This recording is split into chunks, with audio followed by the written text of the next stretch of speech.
Lord Jesus. Oh Lord, salamat Panginoon sa pagkakataon. Lord, na kami muli ay makapag-enjoy sa iyong salita. Lord, binibigay namin sa iyo Panginoon ang aming oras. Panahon Panginoon na matuto sa iyong mga pamamaraan. Lahanin mo Panginoon ang aming pagpi-PSRP. Lord, nais naming matuto sa iyo. O Panginoong Jesus. Amen. Praise the Lord. Puri ng Panginoon mga kapatid, PSRP po natin ng third week. Amen. So yung title po natin ay Tagumpay ng mga mandaraig na makikita kay Daniel at sa kanyang mga kasama. Amen. Praise the Lord. So bago po tayo mga kapatid dumako doon sa detail ng ating PSRP, simulan na muna po natin mga kapatid na isa-isahin yung mga kailangan natin na i-highlight tapos yung mga points po ng bawat Roman numeral. Amen. So ulitin po natin mga kapatid, yung title po natin ay Ang Tagumpay ng mga Mandaraig na makikita kay Daniel at sa kanyang mga kasama. Amen. Dako po tayo mga kapatid sa Roman numeral 1. Sa Roman numeral 1 po, maaari nyo pong isulat mga kapatid, si Daniel at ang kanyang mga kasamahan. Amen. And then, pa-highlight na lang po or paguhitan yung word na prinsipyo ng pagbabawi ng Panginoon. Amen. And then, yung next po ay lubusang kaisa ng Diyos sa kanyang tagumpay. Amen. Roman numeral 1 po mga kapatid ay meron po siyang mga sumunod na subpoints. Amen. Subpoints A po mga kapatid, pwede nyo pong isulat sa tabi ng A sa gitna ng kanyang makajablong pagtutukso. Amen. And then, paguhitan po mga kapatid yung ginawa silang kaisa ng mga Diyos-Diyosan. Amen. Next subpoint po mga kapatid ay B. Amen. Sulat nyo po mga kapatid, ang kanyang pangalan ay pinalitan na Belshazzar. So si Daniel po ito. Amen. Ano po yung ibig sabihin ng Belshazzar? Nangangahulugan ang prinsipe ni Bel o ang paborito ni Bel. Amen. C po, sulat nyo po yung ang kanyang pangalan ay pinalitan ng Shadrach. Amen. And then, ang ibig sabihin po ang ng Shadrach ay nangangahulugang, guhitan nyo po, nangangahulugang niliwanagan ng Diyos ng araw. Amen. And then, next subpoint po ay, sulat nyo po sa tabi niya, ang kanyang pangalan ay pinalitan ng Meshach. Amen. And then, ang ibig sabihin po ng Meshach ay, sino ang maaaring maging katulad ng Diyosang si Shak? Amen. Praise the Lord. And letter E po, ang kanyang pangalan ay pinalitan ng Abednego. Amen. Praise the Lord. Abednego. Amen. So, ang ibig sabihin po niyan ay ang tapat na lingkod ng Diyos ng apoy na si Nego. Amen. So, punta po tayo doon sa mga susunod na Roman numeral. So, mga susunod po na Roman numeral 2 hanggang Roman numeral 7 ay tumutukoy sa pamumuhay. Amen. So, ito po ay ang nananagumpay laban sa makademonyong pagkain. Roman numeral 2 po. Sulat nyo po ang nananagumpay laban sa makademonyong pagkain. Amen. So, pagguhitan po sa may baba ng Roman numeral 2, matagumpay laban sa makademonyong dieta. Amen. So, meron po siyang subpoints. Amen. Subpoints A and subpoints B po ay pinapakita yung pagtutukso. Amen. Subpoint A, ang pahayag ng mga sama-samang Kristo. Amen. Ulitin ko po. Ang pahayag ng sama-samang Kristo. Amen. So, paano po naihayag ang sama-samang Kristo? Pakiguhitan po si Daniel at ang kanyang tatlong kasama. Amen. Praise the Lord. Dako po tayo dun sa subpoint B. Amen. Pasulat po upang tanggapin ang karumihan at ang mga Diyos-Diyosan. Amen. And then, para saan po yan? Ginawa po yan ni Nebuchadnezzar para maging kaisa ni Satanas. Amen. So, paguhitan na lang po yung maging kaisa ni Satanas. Amen. And then, yung point C po ay tungkol sa pagbawi. Amen. Isulat nyo po sa tabi niya, tinanggihan ang puno ng kaalaman ng mabuti at masama. Praise the Lord. Amen. And then, maaari nyo pong guhitan mga kapatid, sa prinsipyo ay tinanggihan nila ang puno ng kaalaman ng mabuti at masama, at kinuha ang puno ng buhay. Amen. Praise the Lord. Letter D and letter E po, pinapakita po dito yung paraan. Amen. Letter D, ang pagkain kay Jesus para sa pagtatayo. Amen. Sa pong paraan ay ang pagkain kay Jesus para sa pagtatayo. Guhitan nyo po sa letter D, yung pagbabawi ng Panginoon ay ang pagbabawi ng pagkain kay Jesus. Amen. Then, letter E po, ang pagkain sa salita ng Panginoon at pakikipag-ugnayan sa mga tao. Amen. Praise the Lord. Amen. Pwede po natin guhitan yung Amen. Mostly, no need na po natin guhitan kasi buong letter E po ay pagkain sa salita ng Panginoon at pakikipag-ugnayan sa mga tao. Amen. Praise the Lord. And then, Roman numeral number 3. Amen. Si Daniel, sa Roman numeral number 3 po, pwede po nating isulat, nananagumpay laban sa makadyablong pagbubulag. Amen.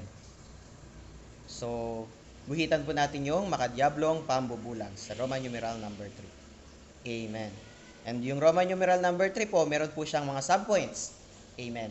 So, A, ang pangitain ng sama-samang Kristo. Amen. Sige po. And then, guhitan po natin yung dudurugin at papatayin ng sama-samang Kristo bilang ang bato at ang bundok, ang kasintahang lalaki kasama ang kanyang kasintahang babae. Amen. And then, letter B po, binabago tayo para sa pagtatayo ng Diyos. Amen. Pasulat na lang po yun.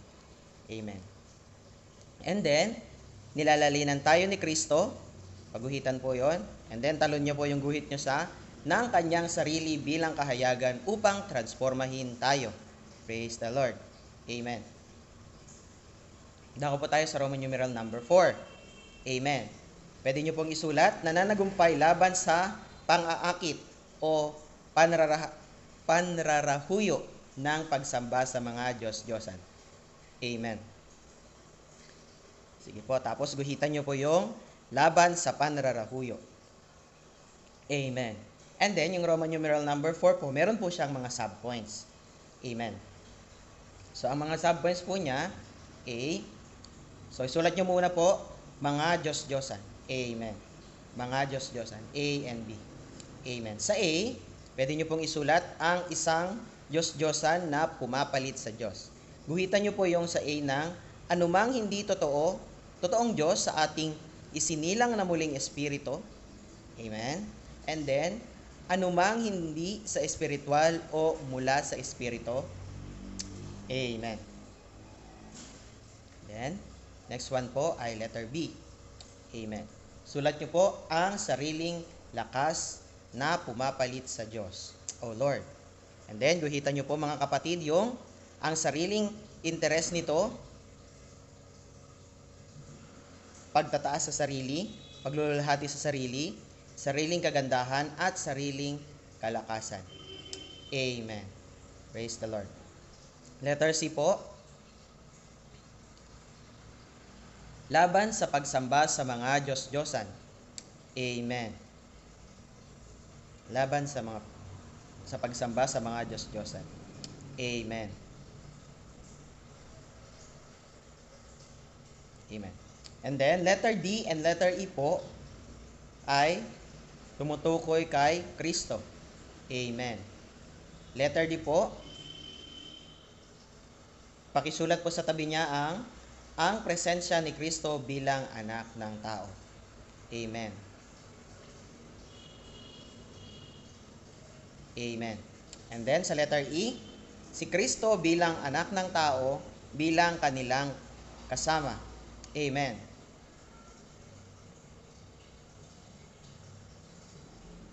Amen. Praise the Lord. And then, punta po tayo sa Roman numeral number 5. Amen. Sa Roman numeral number 5 po, maaari po nating isulat, nananagumpay laban sa pagtatakip na humahadlang. Amen. So, maaari nyo pong guhitan yung, ito po. Sorry. Amen. Laban sa pagtatakip na humahadlang. Amen.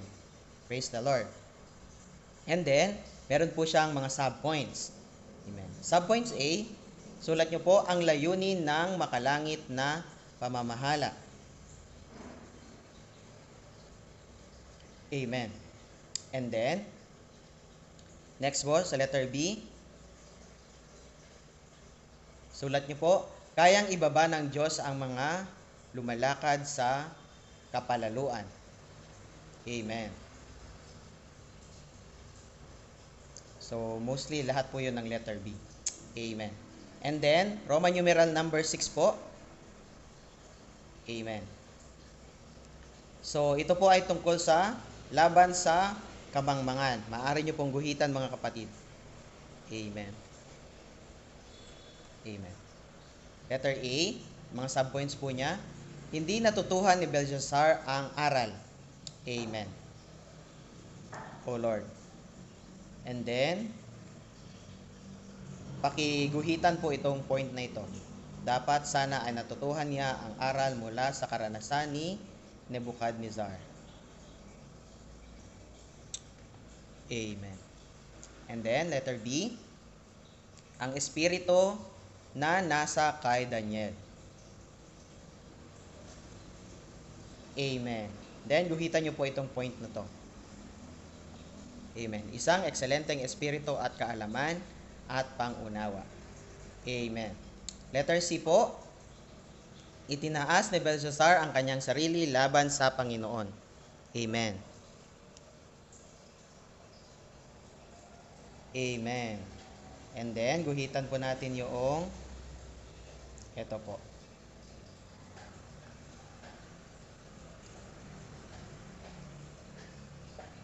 Amen. And then, punta po tayo dun sa last na Roman numeral. Roman numeral number 7. Amen. Sa Roman numeral number 7 po, yan po ay tumutukoy sa nananagumpay laban sa katusuhan na nagbabawal. Amen. So, pakiguhitan po ito. Laban sa katusuhan. Amen. And meron po siyang dalawang subpoints. Subpoints A and subpoints B. Amen. Subpoints A, pwede nyo pong isulat ang panalangin para sa pagsasakatuparan ng ekonomiya ng Diyos. Amen.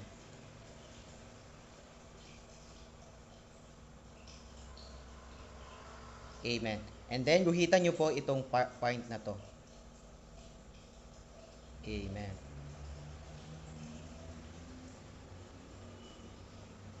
Wala nang iba pang paraan upang dalhin ang ekonomiya ng Diyos tungo sa kapuspusan at tungo sa katuparang maliban sa pamamagitan ng panalangin. Ito ang panloob na lihim ng kapanahunan. Amen.